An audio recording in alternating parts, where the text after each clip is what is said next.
what is reading of spring balance in A and B, in figure A and B, and what is expansion in spring. दोनों में expansion भी बताना है spring में, दोनों cases में, और रीडिंग क्या होगी वो भी बताना है। तो अगर फिगर ए की बात करें तो मान लो इसमें एक्सपेंशन थी x, तो kx इक्वल टू क्या हो गया, mg के इक्वल है, तो एक्सपेंशन तो आ गई mg बाय k। तो एक्सपेंशन जो पूछ रहा है वो इस केस में कितनी है, mg बाय k, और रीडिंग कितनी होती है, जो स्प्रिंग फोर्स होती है। तो this is reading of spring balance. Reading कितनी शो होगी, kx के बराबर, मतलब mg के बराबर शो हो जाएगी रीडिंग। इसकी बात करें तो क्या होगा, अब ये जो टेंशन है T, यहां पे टेंशन होगी स्प्रिंग में, वो किसके इक्वल है, स्प्रिंग फोर्स। मान लो इसमें इलॉन्गेशन y थी तो ky, ठीक है, तो ky कितना हो गया, अब जो टेंशन मान लो ky है तो इसको हम लिख सकते हैं ky minus mg is equal to ma naught, ground frame equation लिखी है, तो ये कितना हो गया, ky is equal to mg plus ma naught. तो रीडिंग तो हो जाएगी ky, स्प्रिंग फोर्स के बराबर होती है रीडिंग, तो रीडिंग तो ये हो जाएगी, तो रीडिंग ज्यादा आ रही है इसमें, पहली बात तो ये हो गई। यहां पर रीडिंग कितनी आ रही थी, mg, और यहां रीडिंग कितनी आ रही है, इतनी।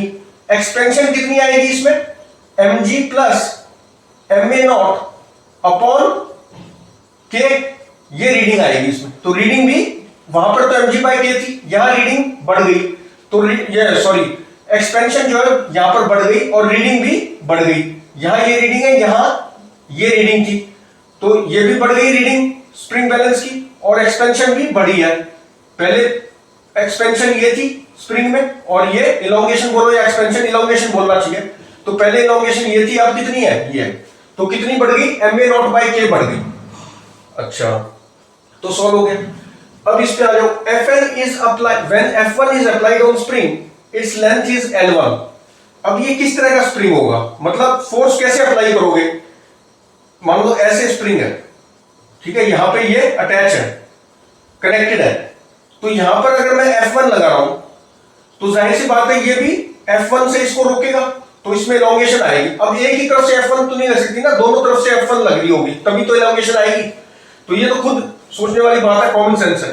तो इसमें इलॉन्गेशन मान लो कितनी है, इसमें इलॉन्गेशन आई होगी, तो मैं बोल सकता हूं F1, अगर natural, suppose let natural length of spring, natural length is L0 है, स्प्रिंग की नेचुरल लेंथ L0 मान ली, तो F1 कितनी लग रही होगी, K इंटू इलॉन्गेशन, यही होती है स्प्रिंग फोर्स।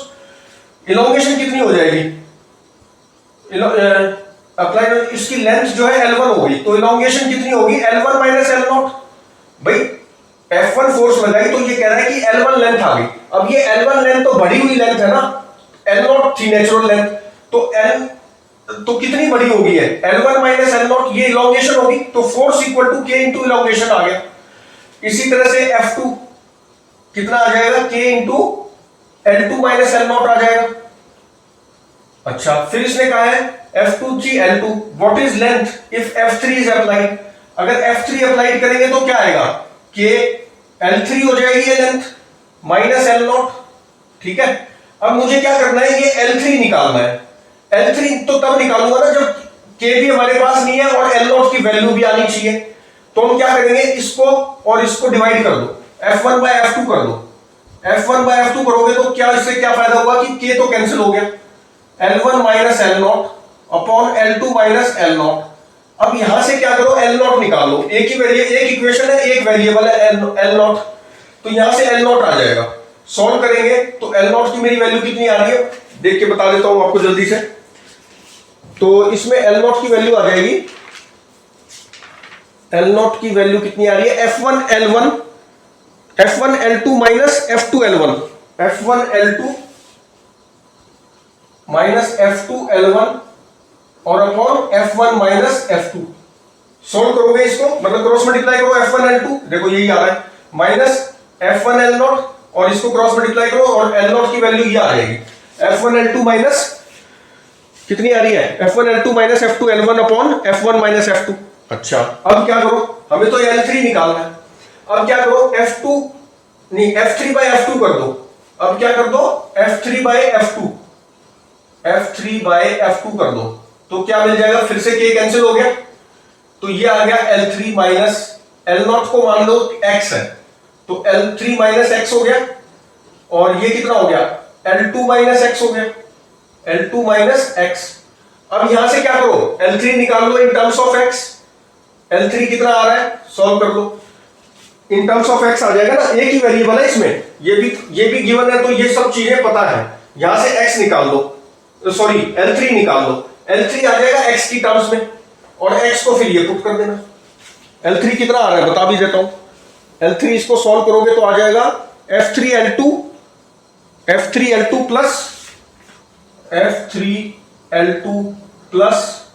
प्लस कितना आ रहा है, F3L2 plus F2 minus F3 into x, F2 minus F3 into x और अपॉन में F2, ये आ रहा है। अब यहां पर x की वैल्यू ये पुट कर दो, ठीक है, L0 था ना ये x, तो x की वैल्यू जो L0 माना था हमने उसको यहां पुट कर दो, तो ये L3 मिल गया, ठीक है, F3L2 plus F2 minus F3 into x upon F2, ठीक है, तो ये पुट करेंगे तो मिल गया।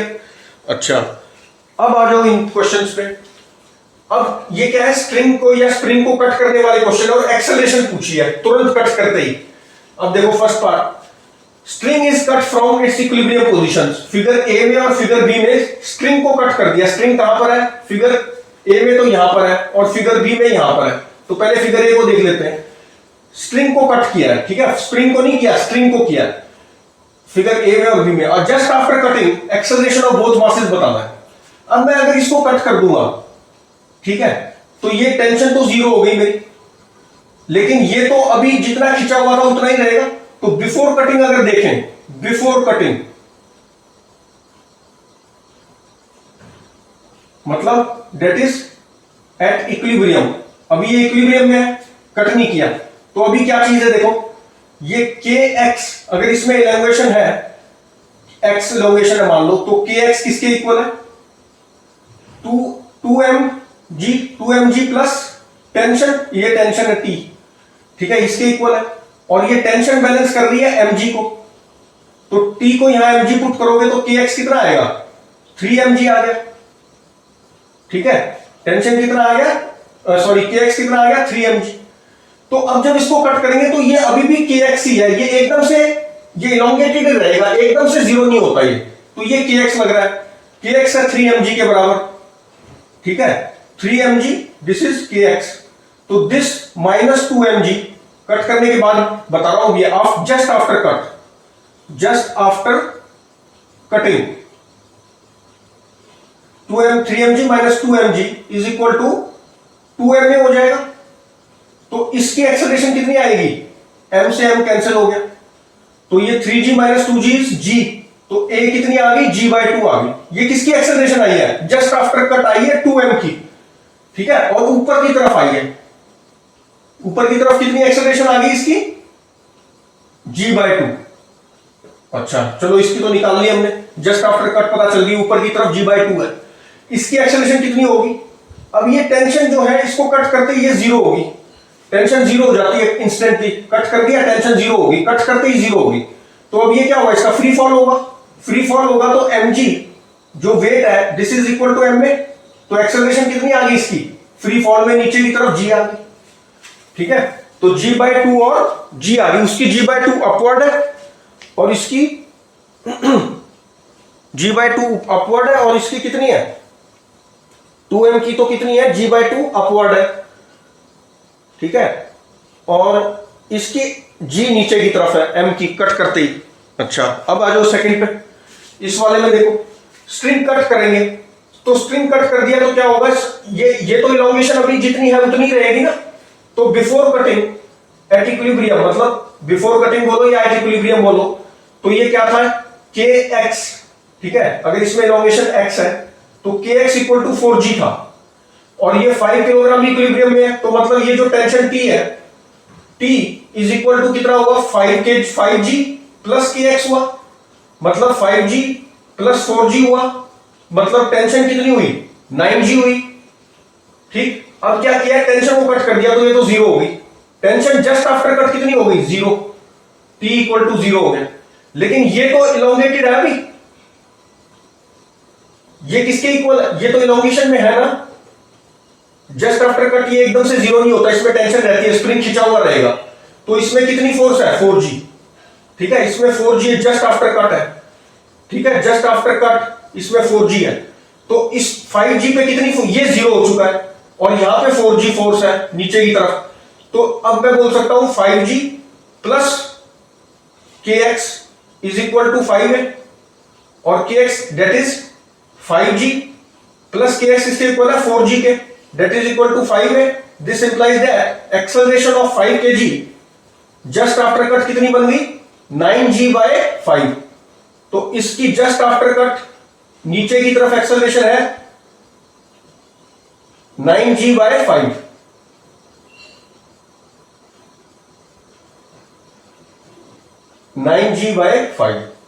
अच्छा, अब ये कितनी है ऊपर? 4G जस्ट आफ्टर कट, इसमें अभी रहेगी तो kx, और ये कितनी है? 4G। तो kx minus 4G is 4G minus kx अगर हम करें इज इक्वल टू mg क्यों कर रहे हो? 4G करो ना। 4G minus kx is equal to 4a। अच्छा, अब ये kx तो 4G के इक्वल है जस्ट आफ्टर कट, तो ये जीरो हो गया। तो this implies that acceleration of this 4 kg is zero. तो इसकी एक्सेलरेशन कितनी है? Zero. Acceleration is equal to zero just after cut. तो जस्ट आफ्टर स्प्रिंग कट इसकी एक्सेलरेशन तो डाउनवर्ड हुई 9G/5, और इसकी एक्सेलरेशन क्या हुई? Zero just after cut. अच्छा, अब इस पे आ जाओ। Spring is cut from its equilibrium. अब की बार क्या किया? स्प्रिंग को कट कर दिया। ठीक है, ये स्प्रिंग को कट कर दिया, तो फिर अब जब स्प्रिंग को ही कट कर दिया तो इसकी तो ये kx जो है जीरो हो गया। स्प्रिंग फोर्स कितनी होगी? स्प्रिंग फोर्स जीरो हो जाएगी इस केस में। ठीक है, बिफोर कटिंग देख लेते हैं क्या है। ये मान लो T1 है, ये T2 है। तो T2 को अगर ऊपर से भी शुरू कर सकते हो, नीचे से भी।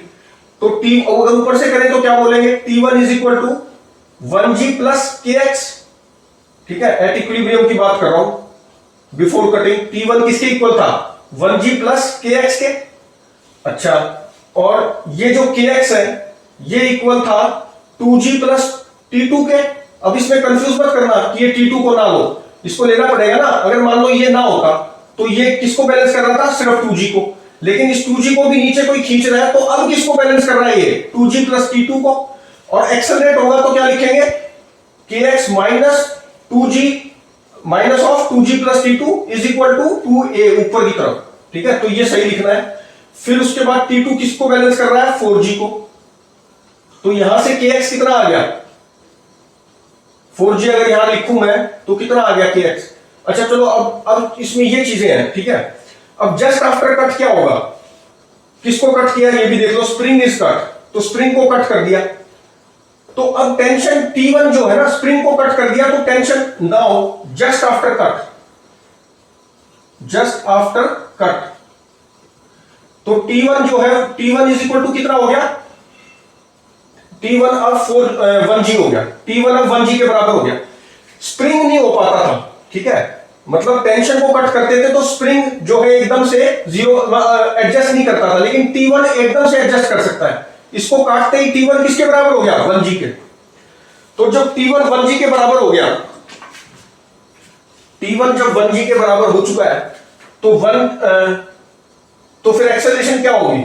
T1 is equal to 1G, तो एक्सेलरेशन ऑफ 1G कितनी होगी? जीरो।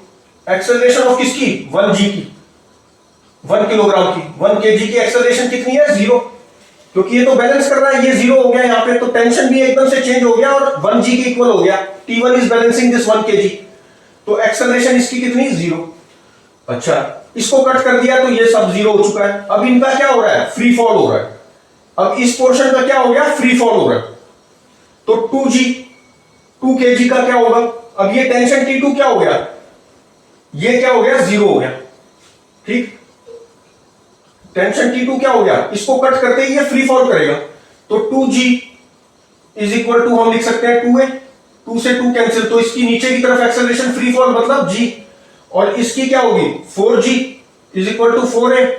तो 4 से 4 कैंसिल, इसकी भी एक्सेलरेशन नीचे की तरफ G, तो इसका मतलब फ्री फॉल करेगा। इन दो की तो एक्सेलरेशन G डाउनवर्ड्स और इसकी एक्सेलरेशन जीरो रहेगी। जस्ट आफ्टर कट, ठीक है। तो इस तरह से हम इसको सॉल्व कर लेते हैं। एक्सेलरेशन कितनी हुई इसकी 1 kg की, 2 kg की तो जी डाउनवर्ड्स, 4 kg की भी जी डाउनवर्ड्स, और 1 kg की कितनी होगी एक्सेलरेशन 0 फॉर 1 kg, ठीक है। इस तरह हम इसको सॉल्व करते हैं। तो ये स्प्रिंग वाली चीजें होगी कि स्प्रिंग को कट करें। अब इसमें क्या है, निचोड़ क्या मिला कि अगर मैं स्प्रिंग को डायरेक्टली कट कर दूं या स्प्रिंग को डायरेक्टली कट करूं तो दोनों चीजें इंस्टेंटली 0 हो जाएंगी। लेकिन अगर स्प्रिंग को कट करता हूं तो स्प्रिंग पे क्या असर होगा, इंस्टेंटली 0 नहीं होता। लेकिन अगर स्प्रिंग को कट करता हूं तो T इंस्टेंटली चेंज हो जाता है। जैसे कि यहां स्प्रिंग को कट किया मैंने तो T1 जो पहले था इंस्टेंटली चेंज हो गया, किसके बराबर हो गया 1G के, ठीक है। और यहां पर जो इसको स्प्रिंग को कट किया तो ये T2 भी जो पहले था 4G वो भी इंस्टेंटली चेंज हो गया, फ्री फॉल कर गया, ठीक है। तो इस तरह से हम इसको सॉल्व कर लेते हैं। अब नेक्स्ट करेंगे सूडो फोर्स। सूडो फोर्स समझेंगे, last topic in NLM. Pseudo force is very important, sometimes इसके बिना सवाल नहीं होता।